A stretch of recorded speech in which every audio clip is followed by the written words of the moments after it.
السلام علیکم معزز دوستو، کرکٹ کی 150 سالہ تاریخ دنیا کے تیز گیند بازوں سے بھری پڑی ہے۔ بالنگ کا شعبہ ہمیشہ فاسٹ بالرز کی بڑی کھیپ دنیا کو فراہم کرتا آ رہا ہے۔ بہت سے فاسٹ بالرز ایسے ہیں جن کی خصوصیات ایک دوسرے سے منفرد رہی ہیں۔ ایک سوئنگ کا سلطان ہے تو دوسرا یارکر کا بادشاہ، اگر کوئی باؤنسر کا سکندر ہے تو دوسرا کٹر کا شہنشاہ۔ ایسے ہی دلفریب خصوصیات کی حامل رہی ہے دنیا کرکٹ کی تاریخ۔ تو دوستو، ایسے ہی ایک بار شعیب اختر نے کہا تھا کہ فاسٹ بالر بننے کے لیے آپ کو پاگل پن کی حد تک جانا پڑتا ہے۔ میں ہوں محمد مزمل سعید۔ آج کی اس دلچسپ ویڈیو میں ہم آپ کو دنیا کرکٹ کے 6 مایہ ناز بالنگ پیئرز کے بارے میں بتا رہے ہیں۔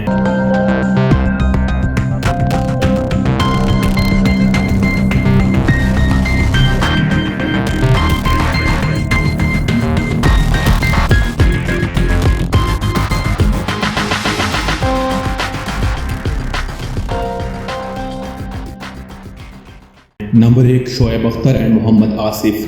ان دونوں کو ایک ساتھ بالنگ کرنے کا موقع بہت کم ملا، یوں تو یہ دونوں ہمیشہ اپنے کیریئر میں تنازعات کی ضد میں رہے۔ اگر یہ چند سال مزید اکٹھا کھیل جاتے تو ان کے اندر یہ صلاحیت موجود تھی کہ یہ دونوں تاریخ کی نمبر 1 جوڑی بننے سے پیچھے نہ رہتے۔ ایک طرف پنڈی ایکسپریس جس کے پاس دنیا کی برقرار رفتار گیند پھینکنے کا عالمی ریکارڈ ہے، جبکہ دوسری طرف محمد آصف جو کہ گلین میکگراتھ کے بعد اس دور کا واحد بالر تھا جو دونوں طرف بال کو سوئنگ کرنے کی صلاحیت رکھتا تھا۔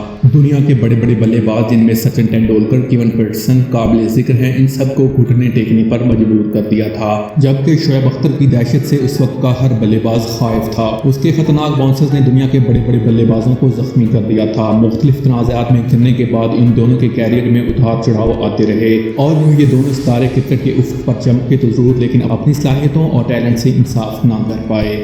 Number 2، Malcolm Marshall and Joel Garner. 80 کی دہائی میں ویسٹ انڈیز کو کالی آندھی ان کے خطرناک 5 فاسٹ بالرز کی بدولت ہی کہا جاتا تھا، جو سب کے سب 145 کلومیٹر فی گھنٹہ کی رفتار سے گیند بازی کرنے کی صلاحیت رکھتے تھے۔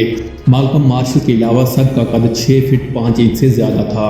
اس خطرناک بالنگ یونٹ میں 2 بالرز ایسے تھے جن کا سامنا کرنے سے اس دور کے بڑے بڑے بلے باز کتراتے تھے۔ مالکم مارشل کی اوسط 20.94 کی تھی۔ انہوں نے اپنے کیریئر میں 22 دفعہ ایک اننگز میں 5 وکٹیں حاصل کیں۔ دوسری طرف اڑتے پرندے کے نام سے جانے جانے والے جوئل گارنر تھے۔ انہوں نے 20.97 کی اوسط سے 259 وکٹس حاصل کیں۔ دونوں نے صرف 23 میچ اکٹھے کھیلے۔ ان کے وکٹس کی تعداد 20.94 کی اوسط سے 230 وکٹ تھی۔ Number 3، Courtney Walsh and Curtly Ambrose. 80 کی دہائی میں جب ویسٹ انڈیز کو کالی آندھی کے نام سے جانا جاتا تھا تو پھر وقت گزرنے کے ساتھ ساتھ 90 کی دہائی میں ویسٹ انڈیز کی بیٹنگ لائن کو مشکلات کا سامنا ہوا۔ تو اس مشکل دور میں Courteney Walsh and Curtly Ambrose, جو 6.4 انچ سے زیادہ قد کے یہ 2 ایسے ستون تھے جنہوں نے ویسٹ انڈیز کی ٹیم کو سہارا دیا۔ امبروز اپنی سپیڈ جبکہ واش اپنی سوئنگ سے دنیا کے بڑے بڑے بیٹسمینوں کو مشکلات میں ڈال دیتے تھے۔ ان دونوں نے 52 ٹیسٹ میچوں میں 22 کی اوسط سے 412 وکٹس اپنے نام کی۔ ان دونوں کی ریٹائرمنٹ کے بعد ویسٹ انڈیز ان دونوں جیسا بالر پیدا کرنے میں ناکام رہا ہے۔ Number 4، Glenn McGrath and Jason گلیسپی۔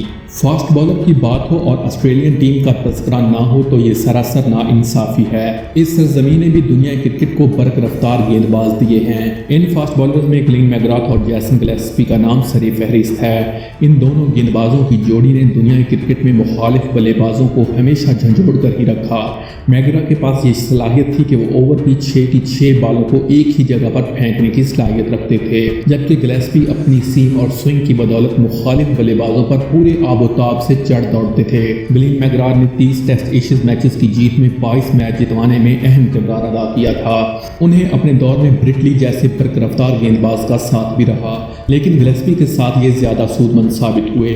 Glenn McGrath ان دنیا کے چند بالرز میں شامل تھے جو دونوں طرف بال کو سوئنگ کرنے کی بخوبی صلاحیت رکھتے تھے۔ یہ دونوں اپنے دور کے خطرناک پیسرز میں شامل تھے۔ انہوں نے 47 ٹیسٹ میچز میں 23 کی اوسط کے ساتھ 362 وکٹیں حاصل کیں۔ نمبر 5، ایلن ڈولنڈ اینڈ شان پالک۔ ساؤتھ افریقہ جسے فاسٹ بالرز کی زمین بھی کہا جاتا ہے، اس نے بھی بہترین فاسٹ بالرز پیدا کیے ہیں۔ ان بڑے ناموں میں ایلن ڈولنڈ اینڈ شان پالک شامل ہیں۔ یہ کسی بھی ٹیم کے لیے ایک بڑا خطرہ ہوا کرتے تھے۔ ایلن ڈولنڈ تیز ترین گیندیں اور شان پالک کی ان سوئنگ دنیا کرکٹ کے کسی بلے باز کو آسانی سے وکٹ پر ٹکنے نہیں دیتی تھیں۔ ساؤتھ افریقہ کی طرف سے ایلن ڈولنڈ پہلے ایسے بالر تھے جس نے 300 وکٹیں حاصل کیں، جبکہ شان پالک کو سب سے پہلے 400 وکٹیں حاصل کرنے کا اعزاز حاصل ہوا۔